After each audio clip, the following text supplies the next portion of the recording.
Everyone, welcome back to our channel Chandrasetu family. Chandrasetu ফ্যামিলিতে নতুন আরেকটি ভিডিওর সঙ্গে তোমাদেরকে অনেক অনেক স্বাগত জানিয়ে আজকে নতুন আরেকটি ব্লগ শুরু করছি। তো আজকেও দেখো সকাল থেকে ভিডিওটি শুরু করেছি। সকালবেলা ঘুম থেকে উঠেই আগে বেডটাকে ক্লিন করে নিচ্ছি। আর আজকে হচ্ছে সোমবার, তো সোমবারে তো অনেক রকম কাজ থাকে, সেগুলো কমপ্লিট করতে হবে এক এক করে। আর তোমাদের দাদা ভাইয়ের হচ্ছে এখন মর্নিং স্কুল নেই, এখন হচ্ছে ওই 7টা সাড়ে 7টার দিকে বেরিয়ে যায় এখান থেকে। আর লালগোলা যেতে যেতে মানে স্কুলে পৌঁছাতে প্রায় ওই 11টা বেজে যায়, মানে 11টা থেকে স্কুল শুরু ওদের। তো মানে এখন মানে ভালো টাইমেই যাচ্ছে আর কি। একদম মর্নিং স্কুল হলে পরে না অনেকটা অসুবিধা হয়ে যায়, মানে ঠিকঠাকভাবে ঘুম হতে চায় না। তারপরে মানে সকালকার হাওয়া সেইটা লেগেই তো তোমাদের দাদা ভাইয়ের বিশেষ করে এই শরীর খারাপটা হয়েছিল। যাই হোক এখন মানে ভালো টাইমেই হয়েছে আর কি, এখন মোটামুটি ভালোই যাচ্ছে আর কি, অসুবিধা হচ্ছে না, খাওয়া দাওয়া করে রিল্যাক্স করে আর কি যেতে পারছে। তো যাই হোক দেখো এদিকে আমি বেডটাকে ক্লিন করে নিয়ে তারপরে কিছু জামা কাপড় এর আগের দিন কেচে দিয়েছিলাম, সেগুলো আমি এক এক করে ভাঁজ করে নেব। আর হ্যাঁ, মা একদম সকালবেলা উঠে রান্না চাপিয়ে দিয়েছে ওদিকে। আমি ঘুম থেকে উঠে দেখি মা রান্না শুরু করে দিয়েছে, সেই জন্য রান্নার ওদিকে আর গেলাম না। তো এদিকে আমি আমার কাজগুলো কমপ্লিট করতে থাকি। আর ওদিকে মায়ের রান্না হয়ে গেলে তোমাদের দাদাভাই ফ্রেশ হয়ে এসে মানে স্নান ধান করবে, তো তারপরে ওকে খেতে দেবো। তো চলো এক এক করে এই কাজগুলো কমপ্লিট করতে থাকি। আর তোমাদের আজকে আমি কিছু কথা বলবো যেগুলো আমার না বললেই নয়। মানে সত্যি কথা বলতে কিছু কিছু কমেন্ট আসে, মানে আমি ভাবি যে কমেন্টের অ্যান্সার দেবো না, মানে ইগনোর করি আর কি। তো কিছু কিছু সময় রিপ্লাইয়ের মাধ্যমেই মানে শর্টকাটে দেওয়ার চেষ্টা করি। এবার এমন ধরনের এক এক সময় কমেন্ট আসে যেগুলো না বললেও হয় না, মানে তারা মানে পেয়ে বসেছে আর কি। আমি চুপচাপ থাকি দেখে তারা মানে ভাবে যে মানে তো কিছু বলছে না, যা ইচ্ছা তাই বলে দিই, মানে এরকম ভাবে হয়তো তারা। তো যাই হোক আমি কিছু কথা বলবো তোমাদের, অবশ্যই তোমরা শেষ পর্যন্ত ব্লগটি দেখতে থাকো। যাই হোক দেখো এদিকে বেডটাকে ক্লিন করে জামা কাপড়গুলো ভাঁজ করে রেখে তারপরে এসছি তোমাদের দাদাভাইকে খেতে দেওয়ার জন্য। তো মা সকালবেলা দেখো সকালবেলা ডাল রান্না করেছে, নিরামিষ রান্না করেছে। তো আজকে তো সোমবার, সেই জন্য এইগুলোই রান্না বান্না করেছে। তো এখন ওকে খেতে দিচ্ছি।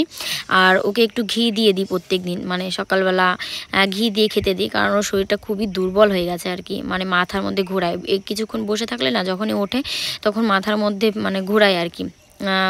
প্রচণ্ড দুর্বল হয়ে গেছে, প্রচণ্ড ঘায়েল হয়ে গেছে মানে জ্বরের জন্য। আর সত্যি কথা বলতে এত সকালে না ও মানে বেশি খেতেও পারে না, একদমই অল্প করে খায়।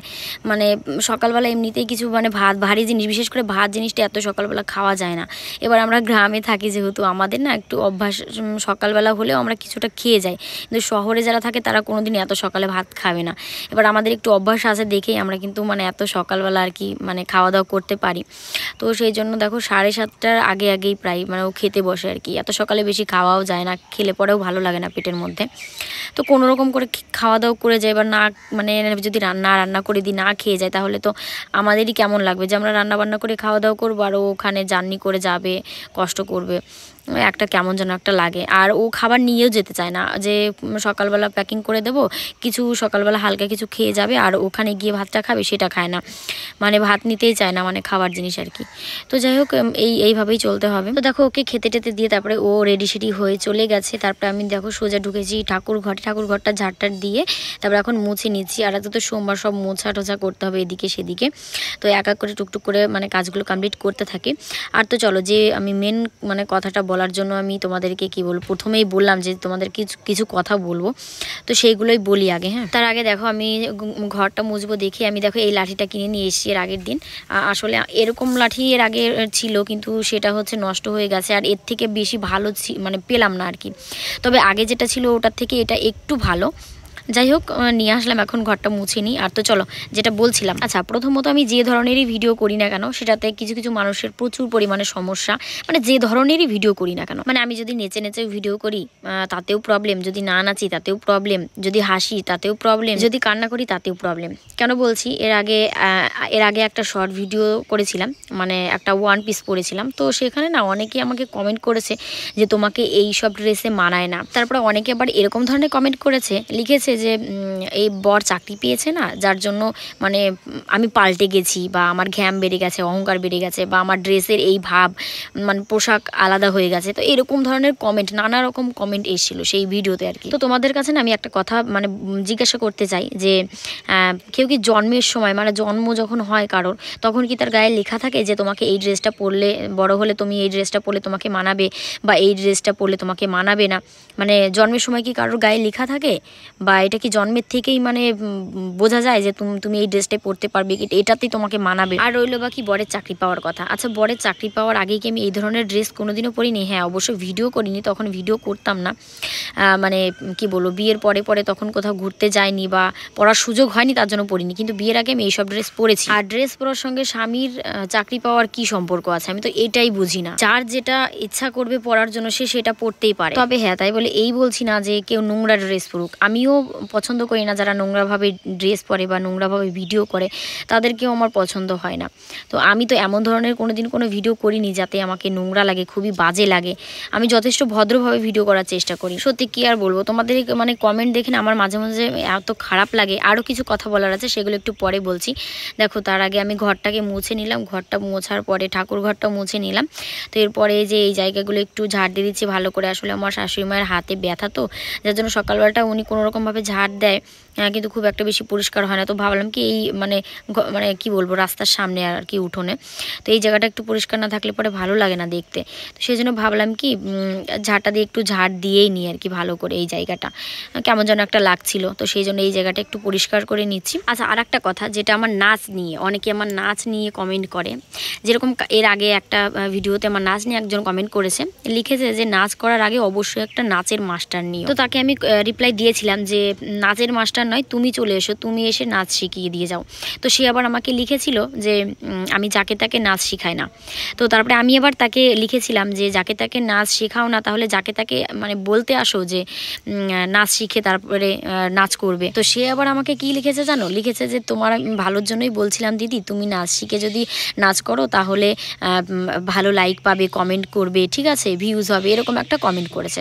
তো তোমাকে আমি একটা কথা বলতে চাই। হ্যাঁ, আমি প্রথমে যে কথাগুলো বললে না, যেরকমভাবে বললে, লাস্টের কমেন্টটা একদমই মানে অন্যভাবে করলে আর কি, ভালো সাজার চেষ্টা করলে, ঠিক আছে। তো তোমাকে আমি একটা কথাই বলতে চাই, দেখো আমরা হচ্ছে গ্রামের বউ, ঠিক আছে, গ্রামের মানুষ। গ্রামের এলাকায় ভাই কোথায় পাবো আমি নাচের মাস্টার?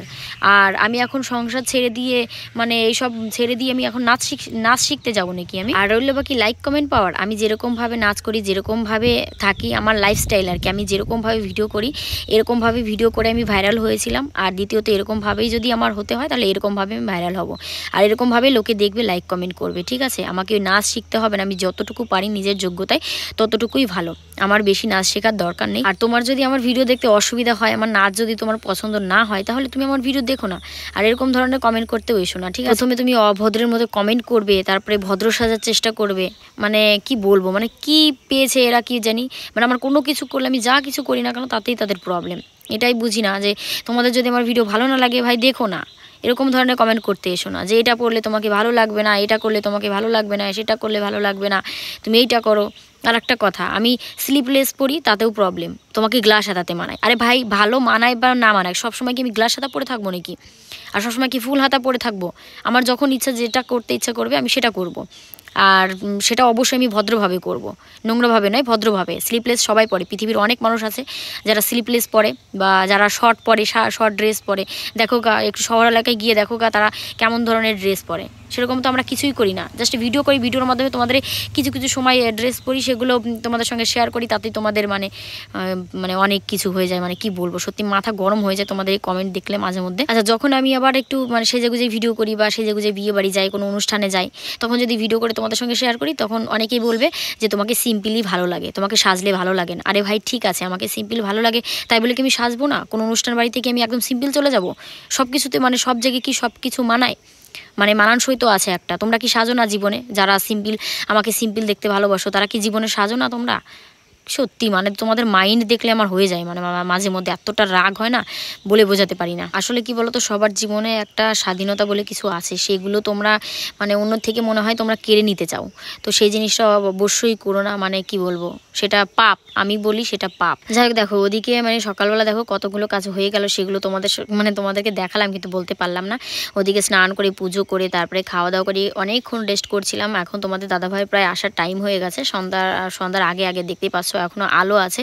তো এখন রান্না বান্না চাপিয়ে দিলাম। রান্না করতে করতে মোটামুটি 1 ঘন্টা মতো লাগবে। তো এদিকে রান্না করছি পটল, আলু আর পনির দিয়ে একটা ঝোল করছি আর ভাত করছি, আর কিছুটা তরকারি রয়ে গেছে সকালকার, সেটা গরম করে রেখে দেবো।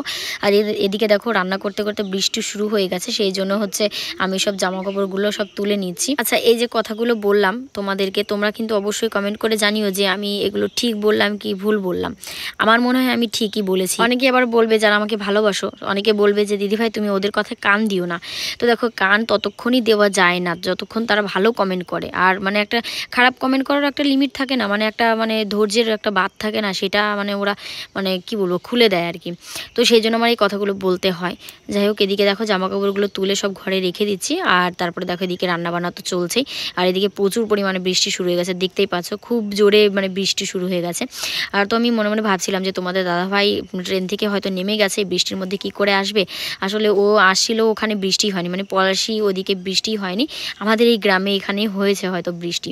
তো বাড়িতে এসে বলছে কখন বৃষ্টি হয়েছে, তো এটাই বলছিল। তো চলো রান্নাবান্নাটা কমপ্লিট করে নিই, তারপরে তোমাদের দাদাভাই আসলে ফ্রেশ ট্রেশ হবে, তারপরে খেতে দেবো। আচ্ছা, আমার কাছে একজন একটা অনেক বড় একটা কমেন্ট করেছে, তো সম্পূর্ণটা আমি পড়তে পারলাম না, কারণ আমার কাছে অন্য একটা ফোন নেই।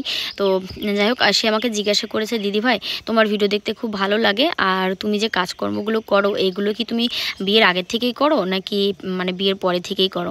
তো দেখো, আমার বিয়ের আগে থেকে আমার মানে আমার বাবার বাড়ি যেহেতু গ্রামেই, তো আমার গ্রামেও আমি বাবার বাড়িতে এরকম ধরনের কাজ করেছি। আর সময় সময়তে রান্নাও করেছি, সময় সময়তে মানে সমস্ত ধরনের কাজবাজি করেছি আর কি। মোটামুটি সব ধরনের কাজই পারি, মানে বিয়ের আগে থেকেই আমি সব ধরনের কাজই মোটামুটি পারি। যাই হোক, দেখো এদিকে রান্নাবান্না কিন্তু কমপ্লিট হয়ে গেছে। তো এখন হচ্ছে থালা বাসন যেগুলো ছিল সেগুলো আমি এক এক করে মেজে ধুয়ে রেখে দেবো। আর জানো তো, এই কিছুদিন হচ্ছে মানে রেগুলার রান্নাবান্না হচ্ছে, তো রান্নাবান্না করতে হচ্ছে, তো কি বলো তো, মানে তেল ছুটে ছুটে চলে আসছে, না হলে গরম ভাব লাগছে, না হলে যে এই ফ্যানটা আজকে ঢালতে গিয়ে না মানে ফেলতে গিয়ে আর কি আমার হাতে লেগেছে, মানে কদিন হচ্ছে শুধু পোড়াপুরির মধ্যে দিয়ে যাচ্ছে। এর আগে একদিন মাছ ভাজতে গিয়ে পুরো আমার চোখের মানে সাইডে নাকের মধ্যে তো পুরো মানে এতগুলো তেল চলে এসে পুরো ঠোসা পড়ে গেছিলো, কালো হয়ে গেছিলো। তো সেই জায়গাটা এখন মোটামুটি ঠিক হয়ে গেছে। তো যাই হোক, ওদিকে সব কাজবাজ কমপ্লিট করে দিয়ে ঘরে চলে এসেছি, আর রান্নাবান্না কমপ্লিট হয়ে গেছে। তো কিছুক্ষণ পরে তোমাদের দাদাভাই চলে এসছে। তো তারপরে তোমাদের দাদাভাই এসে ফ্রেশ ট্রেশ হয়েই আমরা নিমকি খাবো, এর মধ্যে আমরা দেখি আমার দাদা আর আমার দাদার মেয়ে আমার মাম্মাম চলে এসছে। তো সবাই মিলে এখন এগুলো খাবো আর হচ্ছে একটু গল্প করব।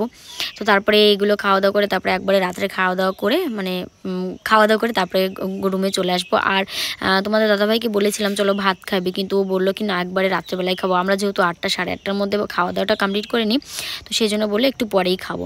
তো দেখো এদিকে তোমাদের দাদাভাই আবার আমাকে একটু নিমকি খাইয়ে দিচ্ছে, আমি খেতে চাইছিলাম না, তো আমাকে একটু জোর করেই খাইয়ে দিল। যাই হোক, অনেকক্ষণ পরে ওরা চলে গেছিলো, তারপরে আমি খাওয়া দাওয়া করে সমস্ত কাজবাজ কমপ্লিট করে তারপরে দেখো ঘরে চলে এসেছি। আর আম কেটে নিয়ে এসে আমার খেতে একদমই ভালো লাগছিল না, কিন্তু না খেলেও তো আমাকে ছেড়ে দেবে না। যাই হোক, দেখো এদিকে আম খাচ্ছিলাম, এইটা তোমাদেরকে দেখাচ্ছিলাম। এটা হচ্ছে মানে ওই যে পোকা আছে না, গান্ধী পোকা বলে, গন্ধ পোকা, অনেকে অনেক ধরনের নাম জানে।